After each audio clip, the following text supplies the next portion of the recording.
तो मूवी की शुरुआत में हमें दिखाया जाता है कि एक मेडिकल कंपनी रिसर्च करके एक ऐसी दवाई बनाने की कोशिश कर रही है जिससे शुगर का इलाज किया जा सकता है। कंपनी इस दवाई को बनाकर अपनी लैब में इलीगली पेशेंट्स पर एक्सपेरिमेंट कर रही है, लेकिन ये एक्सपेरिमेंट सक्सेसफुल तो नहीं होता, बल्कि इसके कुछ साइड इफेक्ट्स होते हैं जिसकी वजह से लोग खतरनाक ज़ोंबीज में बदल जाते हैं। और कंपनी इतनी ढीठ है कि वो इसके बाद भी अपने एक्सपेरिमेंट्स बंद नहीं करती। अगले सीन में हम कंपनी के एक खुफिया रास्ते से एक लड़के को कंपनी से बाहर निकलता हुआ देखते हैं, और ये लड़का भी उस दवाई की वजह से एक ज़ोंबी बन चुका था। अब ये ज़ोंबी लड़का एक पास के गांव में जाने लगता है। इसी गांव की सड़क पर हम एक गाड़ी को जाता हुआ देखते हैं जिसमें एक कपल था, और जिस सड़क से ये जा रहे होते हैं यहाँ पर रोड पर कोई नुकीली चीज पड़ी हुई थी जिसकी वजह से उनकी गाड़ी का टायर पंचर होने की वजह से उनका एक्सीडेंट हो जाता है। तभी अचानक से वहां एक मैकेनिक आ जाता है जिसका नाम जून होता है, और वो इस कपल की मदद करने लगता है। इसके बाद हमें पता चलता है कि सड़क पर ये जो नुकीली चीजें हैं ये इस मैकेनिक ने ही रखी थी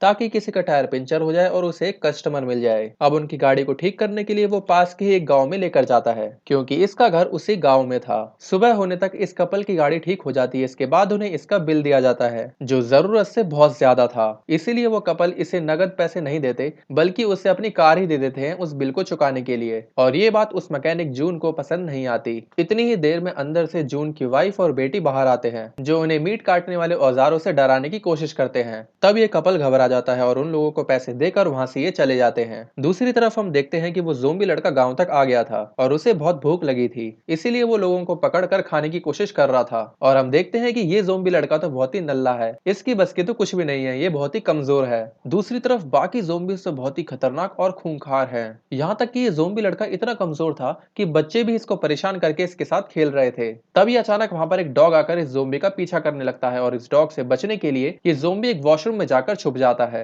ये डॉग उस दरवाजे को देखकर बहुत जोर जोर से भौंक रहा होता है। तभी वहां पर उस मैकेनिक जून के डैड आकर उस डॉग को भगा देते हैं और अंदर जाकर चेक करते हैं कि कौन है। तभी ये ज़ोंबी लड़का उन्हें काट कर यहाँ से भाग जाता है। इसके बाद हम जून की बेटी को देखते हैं जो अपने घर वापस आ रही थी, और तभी उसे अपने सामने वही ज़ोंबी लड़का आता हुआ दिखाई देता है जो उसे काटने के लिए आराम आराम से उसके पास आ रहा था। तभी अचानक वहां पर फिर से वही डॉग आ जाता है, जिससे बचने के लिए पहले तो जून की बेटी भागती है और उसके पीछे पीछे वो ज़ोंबी लड़का भी भागने लगता है। तभी जून के भाई को भी हम इसी सड़क पर देखते हैं। वो जॉब के लिए शहर गया था लेकिन उसका काम नहीं बन पाया तो अपने गांव वापस आ रहा था। तभी वो देखता है कि जून की बेटी यानी उसकी भतीजी के पीछे एक डॉग लगा हुआ है, तो वो भी उसके साथ भागने लगता है और वो ज़ोंबी लड़का भी उनके पीछे पीछे भाग रहा होता है। तभी वहां पर अचानक जून भी अपना ट्रक लेकर आ जाता है जिससे ये ज़ोंबी लड़का टकरा जाता है और सीधा जाकर सामने बने खेतों में गिरता है। ये देखकर ये तीनों घबरा जाते हैं क्योंकि इन्हें लग रहा था कि ये कोई इंसान है जो टकराकर मर गया है, लेकिन अगले ही पल ये ज़ोंबी उठकर खड़ा हो जाता है जिसे देखकर ये तीनों घबरा जाते हैं। तभी यहाँ पर वो डॉग दोबारा से इस ज़ोंबी लड़के के पीछे पड़ जाता है जिससे ज़ोंबी लड़के को डरकर भागना पड़ता है। इसके बाद जून और उसकी फैमिली वापस घर आ जाते हैं, लेकिन वो अभी भी उस सीन को देखकर हैरान थे और इसी बारे में बात कर रहे थे कि आखिर ऐसा कैसे हो सकता है, इतना बड़ा एक्सीडेंट होने के बाद भी वो आदमी जिंदा कैसे है। इसके बावजूद वो आदमी भाग भी पा रहा था और उससे कुछ भी नहीं हुआ। तभी उनके घर एक एम्बुलेंस आ जाती है जिसके अंदर से जून के डैड बाहर आते हैं क्योंकि उस ज़ोंबी लड़के ने उन्हें काट कर इंजर्ड कर दिया था, तो इसलिए वो पट्टी करवाने के लिए हॉस्पिटल गए थे।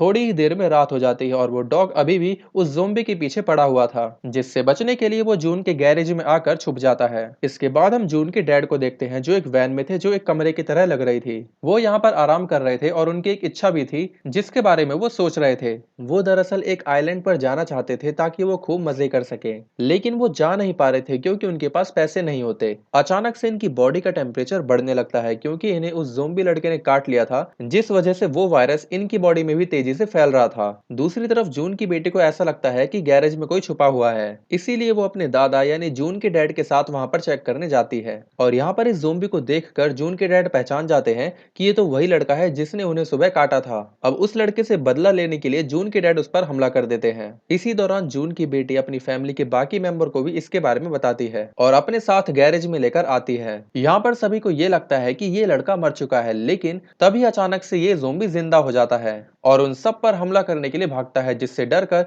ये सभी लोग उस ज़ोंबी को उस गैरेज में ही बंद कर देते हैं। ये सभी लोग बाहर से शीशे में से इस ज़ोंबी को देख रहे होते हैं। तभी अचानक से जून का भाई कहता है कि ये तो ज़ोंबी है, तभी तो ये मर नहीं रहा। इसके बाद वो इन सभी को बहुत ही famous zombie movie train to Busan दिखाता है जिसे देखने के बाद इन सभी को जून के भाई की बात पर विश्वास हो जाता है। अब क्योंकि जून के डैड को भी उस ज़ोंबी ने काट लिया था, तो उनके ज़ोंबी बनने के डर से जून की वाइफ उन्हें एक बर्तन से मारकर बेहोश कर देती है और उन्हें बेहोशी की हालत में उस छोटे वैन में बंद कर दिया जाता है। इसी रात जून का भाई ज़ोंबी से कैसे बचा जाए, इसके बारे में इंटरनेट पर रिसर्च करने लगता है। थोड़ी देर बाद जून के डैड उन सब के सामने आ जाते हैं, जिन्हें देखकर जून का भाई उनके ऊपर अटैक कर देता है, क्योंकि उसे लगता है कि अब तक तो वो ज़ोंबी बन गए होंगे, लेकिन ऐसा नहीं होता। इस बात से नाराज होकर जून अपने भाई को घर से बाहर निकाल देता है, क्योंकि उसने बेवजह ही उसके डैड को पीट दिया। थोड़ी देर बाद जून की वाइफ उस ज़ोंबी लड़के के पास आती है और एक प्लास से उसके सारे दांत निकाल देती है, ताकि वो ज़ोंबी किसी और को ना काट पाए। इसके बाद हम जून के डैड को देखते हैं कि वो ज़ोंबी तो नहीं बनते, लेकिन उनकी बॉडी में कुछ इस तरह के बदलाव होने लगते हैं, जिससे कि वो धीरे धीरे जवान होने लगते हैं। और इस बात से खुश होकर वो गांव में घूमने चले जाते हैं। यहाँ गांव में उनके दोस्त उनसे पूछते हैं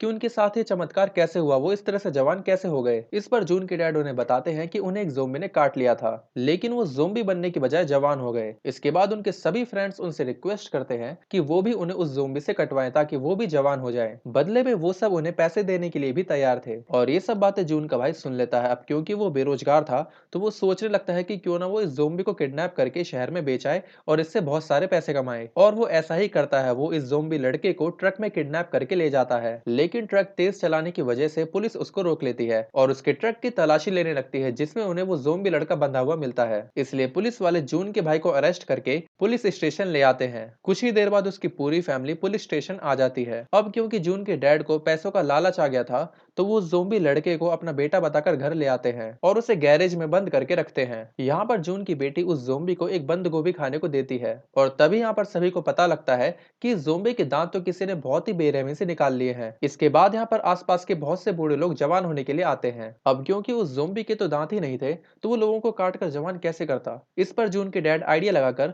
उस ज़ोंबी को नकली दांत लगा देते हैं। इसके बाद वो उन सभी बूढ़े लोगों को एक एक करके उस ज़ोंबी से कटवाते हैं, जिसके बदले में उन्हें बहुत सारे पैसे भी मिलते हैं। तभी यहाँ पर जून की वाइफ आ जाती है और वो सारे पैसे अपने पास रख लेती है। इसके बाद हम अगली सुबह देखते हैं कि जिन जिन लोगों को उस ज़ोंबी ने काटा था, वो एक बार फिर से जवान हो गए थे और बहुत ही खुशी से वो सभी अपने घरों से बाहर निकलते हैं। दूसरी तरफ हम देखते हैं कि जून के डैड वो सारे पैसे चुराकर उस आइलैंड पर घूमने चले गए हैं, जहां जाना उनका सपना था। इसके बाद हम देखते हैं कि गांव के बाकी लोगों को भी उस ज़ोंबी लड़के के बारे में पता लग जाता है और वो भी पैसों के बदले खुद को उस ज़ोंबी लड़के से कटवाते हैं, ताकि वो भी जवान हो सके। ऐसा करते करते काफी टाइम बीत जाता है। इससे जून की फैमिली काफी सारे पैसे कमा लेती है, लेकिन इस सब से जून की बेटी को बहुत बुरा लग रहा होता है, क्योंकि वो ज़ोंबी लड़के को पसंद करने लगी थी और उसे लगने लगा था कि उसकी फैमिली कितनी लालची है, जो सिर्फ पैसों के लिए इस ज़ोंबी लड़के का इस्तेमाल कर रहे हैं। इसीलिए वो एक दिन उस ज़ोंबी को जंगल में ले जाती है और उससे कहती है कि तुम्हारी भलाई इसी में है कि तुम यहाँ से चले जाओ। और वैसे तो ज़ोंबीज में फीलिंग नहीं होती,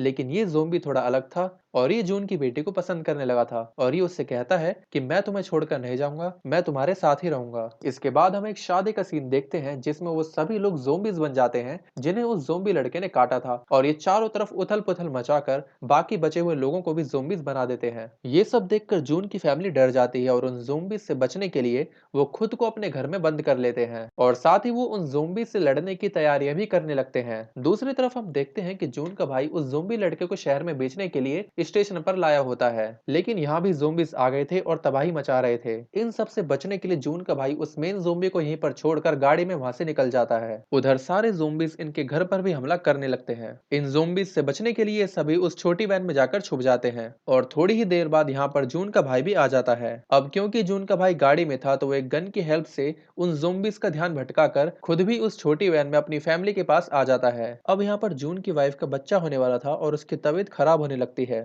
अब क्योंकि इसके लिए उसे हॉस्पिटल ले जाना था, इसलिए यहाँ पर जून और उसका भाई ज़ोंबीज की तरह एक्टिंग करने लगते हैं और उस छोटी वैन से बाहर निकलकर ज़ोंबीज के बीच से होते हुए अपनी गाड़ी के पास आ जाते हैं। यहाँ पर उन्हें पता लगता है कि गाड़ी की चाबी तो यहाँ पर है ही नहीं, वो तो इनके घर के अंदर है। अब ये दोनों इस गाड़ी से बाहर भी नहीं निकल सकते थे, क्योंकि बहुत सारे ज़ोंबीज इनकी गाड़ी को घेर लेते हैं। तभी वहां पर जून की बेटी उन्हें बचाने के लिए तो आती है, लेकिन ज़ोंबीज उसको देख लेते हैं और उसके ऊपर हमला करने लगते हैं। लेकिन तभी वो ज़ोंबी लड़का जो जून की बेटी से प्यार करता है, वो यहाँ पर आकर उसे बचा लेता है। है। इसके बाद हम देखते हैं कि जून की वाइफ का उस छोटी वैन में ही बेबी हो जाता है और उस बच्चे के रोने की आवाज सुनकर सभी ज़ोंबीज उस वैन की तरफ आने लगते हैं, जिसका फायदा उठाकर जून गाड़ी की चाबियां लेने के लिए घर के अंदर जाता है। यहाँ पर घर के अंदर जून को एक ज़ोंबी काट लेता है, लेकिन वो फिर भी कैसे भी करके चाबियां ढूंढकर अपने भाई की तरफ फेंकता है और खुद भी गाड़ी के अंदर आ जाता है। इसके बाद ये पूरी फैमिली गाड़ी चलाकर यहाँ से निकल जाती है, लेकिन वो मेन ज़ोंबी अभी भी यहीं पर बाकी ज़ोंबीज के साथ ही था और वो इन सभी ज़ोंबीज पर पेट्रोल डालकर आग लगा देता है, जिससे कि यहाँ पर एक बहुत बड़ा धमाका होता है। इस पूरी फैमिली को ट्रैवल करते करते सुबह हो जाती है। अब क्योंकि जून को एक ज़ोंबी ने काट लिया था तो वो भी एक ज़ोंबी बन जाता है, जिससे बचने के लिए पूरी फैमिली गाड़ी से बाहर आ जाती है। तभी यहाँ पर जून के डैड भी अपना आइलैंड वाला ट्रिप खत्म करके वापस आ जाते हैं, लेकिन यहाँ पर हम देखते हैं कि जून के डैड को तो उस ज़ोंबी लड़के ने सबसे पहले काटा था, लेकिन वो अभी भी ज़ोंबी नहीं बने थे। इससे इन सबको पता चलता है कि जून के डैड की बॉडी में इस ज़ोंबी वायरस से लड़ने के लिए एक तरह का एंटीवायरस है, जिससे ज़ोंबी वायरस को खत्म किया जा सकता है। यानी कि अपनी इस खासियत की वजह से ये सभी ज़ोंबीज को काट कर ठीक कर सकते हैं। इसके बाद हमें उस पूरे शहर का बुरा हाल दिखाया जाता है, क्योंकि ये ज़ोंबी वायरस बहुत ही तेजी से फैल चुका था। जहां एक जगह हम बहुत सारे ज़ोंबीज को लाइन में खड़ा हुआ देखते हैं, क्योंकि जून के डैड एक एक करके सभी ज़ोंबीज को काट रहे थे, जिससे इनका ज़ोंबी वायरस खत्म हो रहा था और वो सभी ठीक होकर वापस इंसान बन रहे थे, जिसके बदले में लोग उन्हें बहुत सारे पैसे देते हैं। इसके बाद वो अपने बेटे जून और उस मेन ज़ोंबी लड़के को भी काट कर ठीक कर देते हैं और ये लड़का पूरी तरह से इंसान बनकर इन लोगों के साथ रहने लगता है और इसी के साथ ही मूवी खत्म हो जाती है। दोस्तों, वीडियो पसंद आई हो तो प्लीज वीडियो को लाइक और चैनल को सब्सक्राइब जरूर कीजिएगा। Thanks for watching.